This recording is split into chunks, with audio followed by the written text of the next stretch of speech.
कीचकाचा वध केलेला आहे. कोणाचा वध केला होता? भीमाने केलं होता इथं परत. पाचव पांडव जे द्रौपदी उन्हास निघत इथून 12 किलोमीटर लांबवर विराट नगरी होती. त्या नगरीत राहायचे द्रौपदी पाचव पांडव. नाही इथून 12 किलोमीटर लांब त्या साईडला जंगल सफारी झालं ना तुम्ही त्या गावचा पुनर्वसन झाला होता. आता काही नाही राहिले तिथे महल वगैरे. तिथे अज्ञात असं राहायचे ते. इथे किल्ला बी आहे ना एक. हो आहे ना, ते किल्ला बंद झाला सर आता.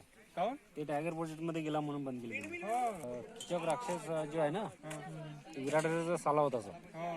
तो द्रौपदीला परेशान करत होता.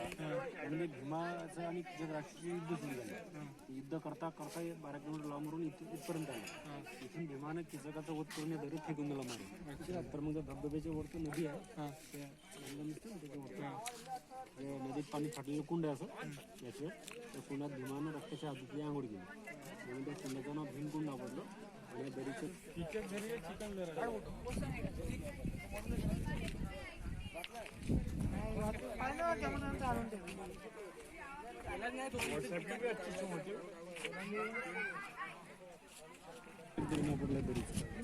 दरीचा आता चिखलदरा झाला. त्याचा आता बसून चिखलदरा 3500 फीट खोल दरी आहे सर्व डीप.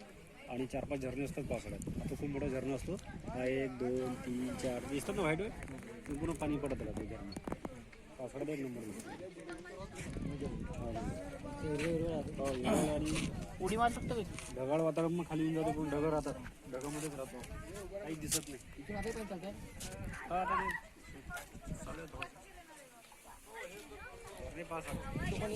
पडले की नाही ट्रेन करून किंवा रेलिंगवर चढून काढतात. पडले बरं खालून काढलं आपल्या समोर पडला कोणी रिपोर्ट टाकले तर मग ते आदिवासी लोक काढून देतात. पैसे घेतात लास्ट काढायला. निघाली तर काढून घेतात, नाही भेटली तर नाही काढत. असं आहे.